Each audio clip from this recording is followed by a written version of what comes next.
What does a diverse, equitable, and inclusive workplace mean to you? An office that offers equal pay? An office with diverse employees of different ethnicity, sexuality, age, and socioeconomic backgrounds?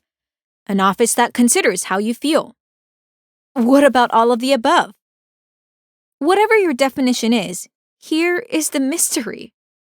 Why do we struggle to find what we all seem to want? A workplace where we can be ourselves. Whatever it is that you want to do in the world, we need your voices more, and we need those voices to be authentic and true. What policies actually will matter to people and make a difference. So I think the empathy piece is something I'm always trying to work on and refine. I've had so many people in my lifetime assume that I'm like this quiet, like wilting flower. And I'm like, no, I'm not. It is a need that whatever you did before, be open to change. I was privately living a double life and not telling anyone about my status as a transgender person. You can only be sometimes what you can see. So if I don't see any other designers of color, then maybe I don't think I can be a designer of color. So I got to do it their way. You know, my neighborhood was mostly Latino. And so I had the experience growing up of being a minority in my community, in my school. Hi, welcome to Dear Workplace by Innovators Box, where I study trends, changes, and challenges with people at work. I'm your host, Monica King, and today I study how we can build a more inclusive, equitable, and diverse workplace for all, and why that's so important. Let's start with a question. When was the first time you thought about diversity, equity, inclusion at work? Was it at your first job? Or was it because of events like Black Lives Matter movement, the recent Asian hate crimes, or the Me Too movement? As I prepared today's episode, I noticed how we feel about diversity, equity, inclusion is very much related to when and why we started to think about this. For instance, I became interested in building a safe space early on because I had a lot of experience feeling both excluded and loved. I didn't fit in any box. I was too American, too Korean, too theoretical, too analytical.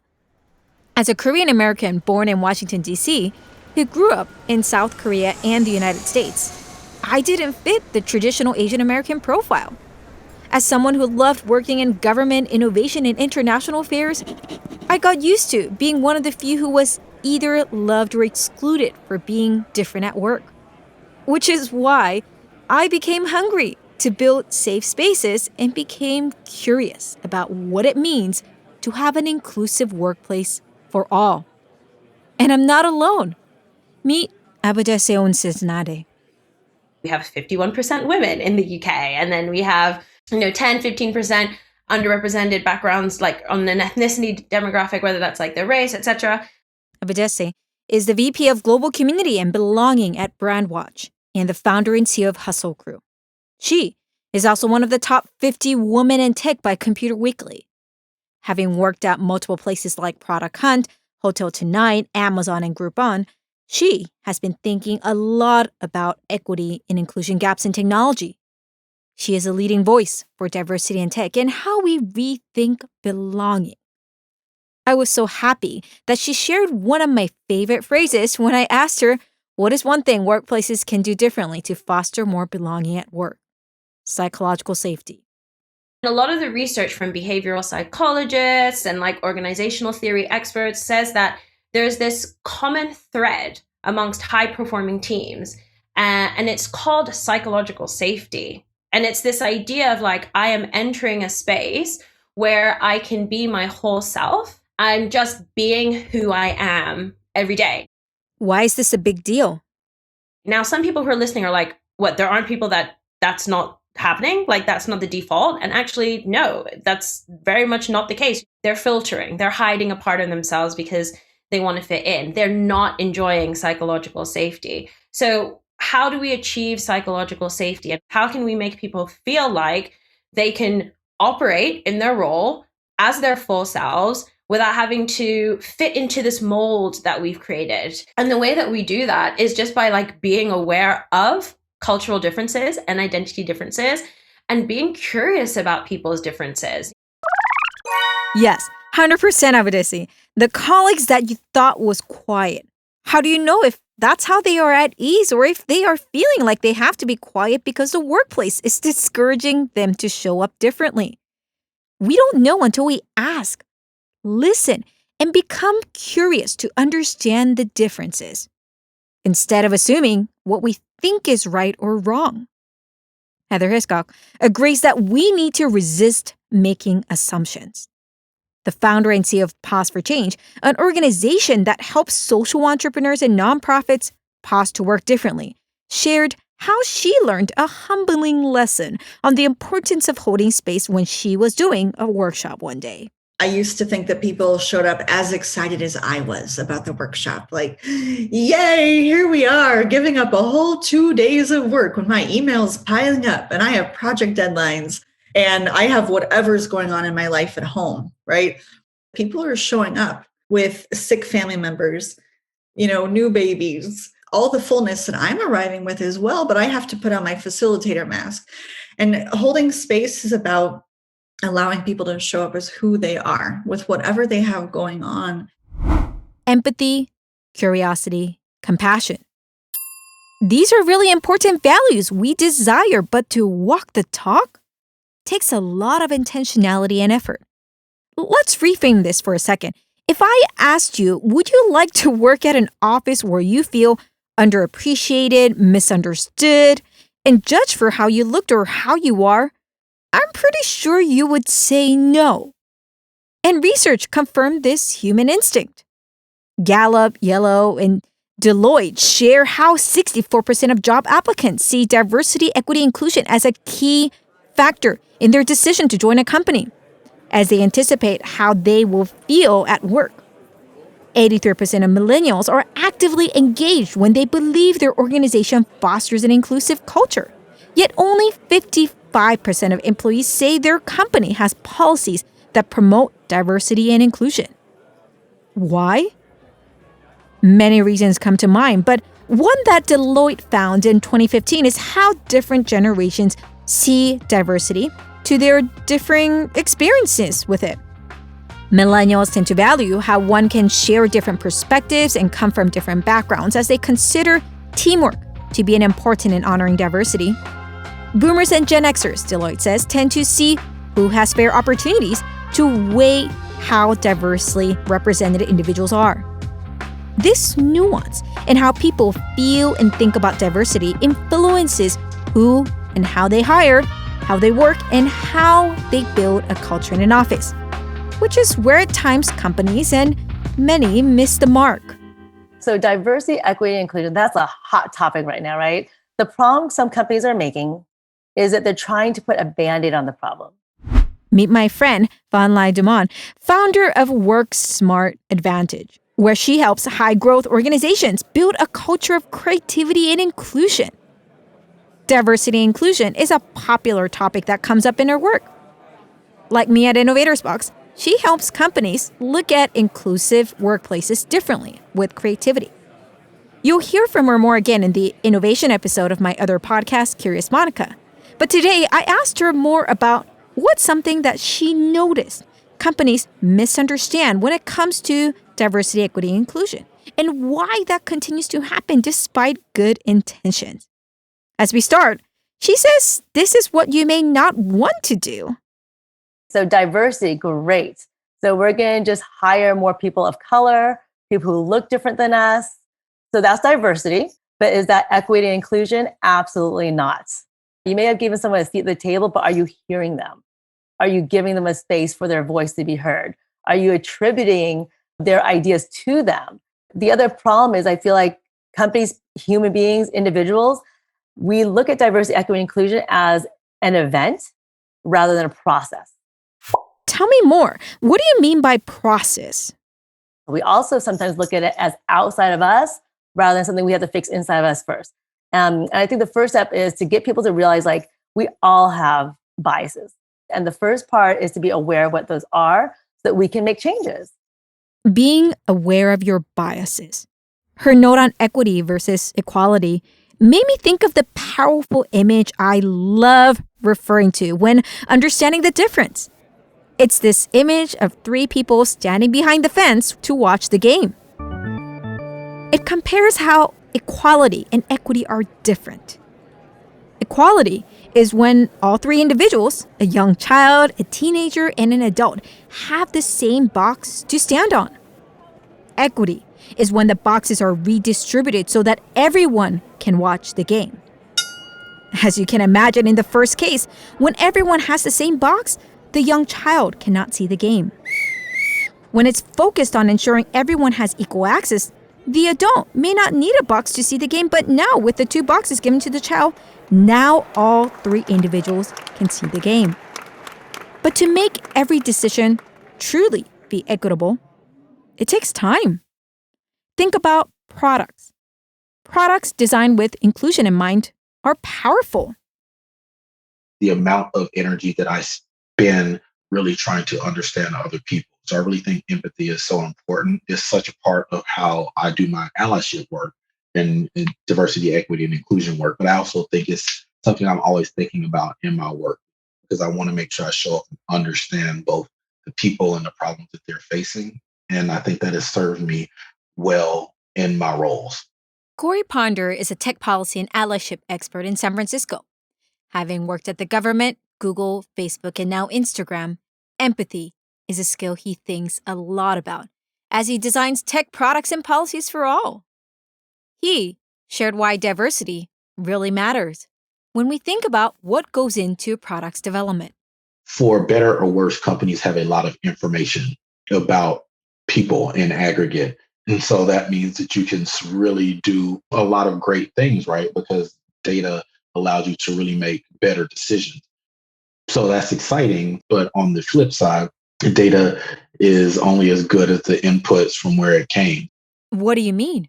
If we think about moments where we as individuals have bias, then if our data comes from the history of things that we have done, and we've seen that play out with like sentencing, somebody was arrested off of a facial recognition thing, and it turns out it was just because they were confused. It was a Black man and their face matched, I guess, a similar profile. And so it's like there's bias because these things play out. And like historically, if we're feeding that information into a system and haven't accounted for that bias, then we're just perpetuating it at a more efficient rate. So that is worrying. And he isn't alone in expressing how we need more empathetic designers to bring equity into the products we use. Anne Griffin, a product designer at Priceline, speaks on this as well. Insert empathy into that process, because if you've ever gone to an ER or something, it sucks. Somebody who is tired out of their mind is intaking you, all this other stuff, you wait indefinitely. It's not a great experience. It's just the experience that they have. What's normal or not? How do you first gain the insight to realize that and the motivation to do something about it? Heather Hiscock reminded me why exposure and access matters. I had the experience growing up of being a minority in my community, in my school. When I first heard this, I was surprised because Heather is someone that most would see as a majority, a white female. I grew up in the first minority majority community in the United States, and it's a place called Maryville, Arizona. So it's right outside Phoenix. And, my neighborhood was mostly Latino. That's powerful. How did that reframe what you thought was normal? My mom's focused on English as a second language, and then my family, my grandmother's from Costa Rica, is Latin American. I have a Latin American family. I think it gave me a unique perspective of running around in these communities where I don't look like everybody else. I wasn't walking in with any sort of deficit perspective. I was always walking in with an honor and an awe. I think just being exposed to just people's humanity from the earliest age and such diversity just really helped shape my desire to want to continue to learn with and from people that were different from me. Learning different perspectives from me. How often do we intentionally do that? Even as a consumer, it wasn't until a few years ago when they started giving me different color options that I realized even emojis could be a place where diversity was presented. Right, Corey? Thanks for sharing the emoji thing, because that's another example, right? I mean, like with the expanded options, not everybody eats hamburgers and hot dogs. I mean, who is like actually able to communicate in emojis across all of these different cultures? Or, with the skin tone, it's like, well, they used to just all be like white. And then I think they transitioned them to yellow. And then it was like, oh, we should actually have a multitude of colors. Because it's like, well, yeah, actually people want things to look like them. So that's a reality. And we all use the technology, right? So we all want to be visible in that. So are we doing a better job now? Daniel, what do you think? Diversity in not just in gender or in nationalities or ethnicities or things like that. I believe that what I like is that the world is more open now to listen to different components of the society, to listen different backgrounds, to listening to different ways of living, etc., than before. Meet Daniel Parra, the Director of Business Diversity and Inclusion at the Montgomery County Economic Development Corporation in Rockville, Maryland. As a Colombian American, he's devoted the past 20 years to helping local businesses grow and has been the voice to amplify Hispanic communities to have equitable and accessible business opportunities. There is not just one idea just because somebody says it should be that way, right? So it is because the societies have been evolved to a point that they value that. And United States has been an example with ups and downs. Absolutely. Who decides what is right or wrong in your office? What becomes the norm? And at this point, I feel like as individuals, it's easy to feel the weight of where do we start? That's a great question. Let's first of all just think of it in the context of how do we solve a problem in any context, right? Something breaks in your house, like maybe mom comes to look, dad comes to look, brother, sister, everyone's coming to look at that problem with the lens of their lived experience, with the lens of what they know, what they've seen, what they've heard. And through that, collection of information, they're going to propose something. Proposing something based on what we see from our lens. As Abadesi highlights, that's a part of empathy and unconscious bias. That's important. How often are we trying to fix things, but not asking and listening enough to the stakeholders who want to feel heard? It made me think of my favorite quote by Verna Myers, diversity and equity inclusion leading expert and now VP of Inclusion Strategy at Netflix. That helped me first realize why it's so important for us to be more aware and curious about the space we build and create in the office. Diversity is being invited to the party. Inclusion is being asked to dance. Pause and think about that statement. Can you feel how different it feels? What about when you are so comfortable already that you start to dance even before someone invites you? How would it be for you to feel included as who you are in everything you do? It's not utopia. This kind of workplace exists. And while companies can address this from culture, leadership, and team development, individuals can bring this out by being more aware of one's bias, being more curious, and hungry to celebrate differences, and intentionally exposing ourselves to diverse experiences where it's not always majority matters. This is why I asked you the question at the beginning. When was the first time you thought of diversity, equity, inclusion in the workplace? Was it because of Black Lives Matter or Stop Asian Hate Crime events? Or is it something you've noticed and lived through? No matter where you are in your journey, I hope this is a reminder that your question and action matters and can help make someone else be understood and heard. Covering the importance and challenges of diversity, equity, and inclusion will be difficult in one episode. So I look forward to circling back on this again in the future. For now, though, I hope this gave you food for thought.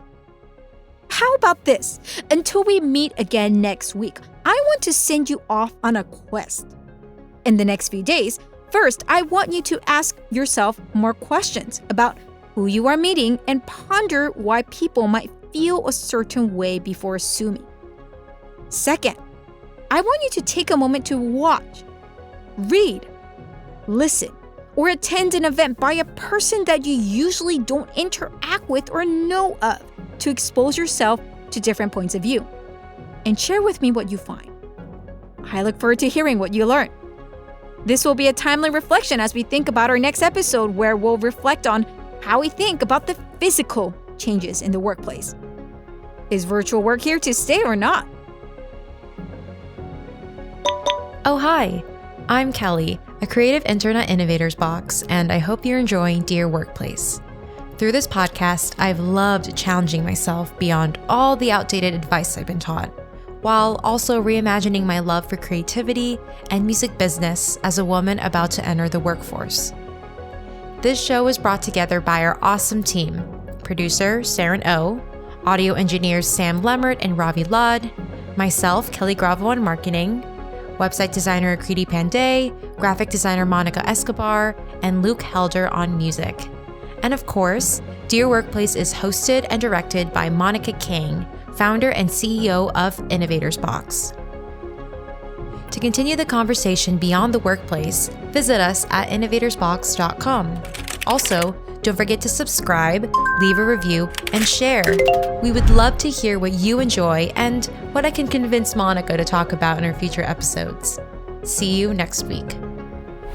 Thanks again for joining us. This is Monica King, your host at Dear Workplace. I'll see you next week.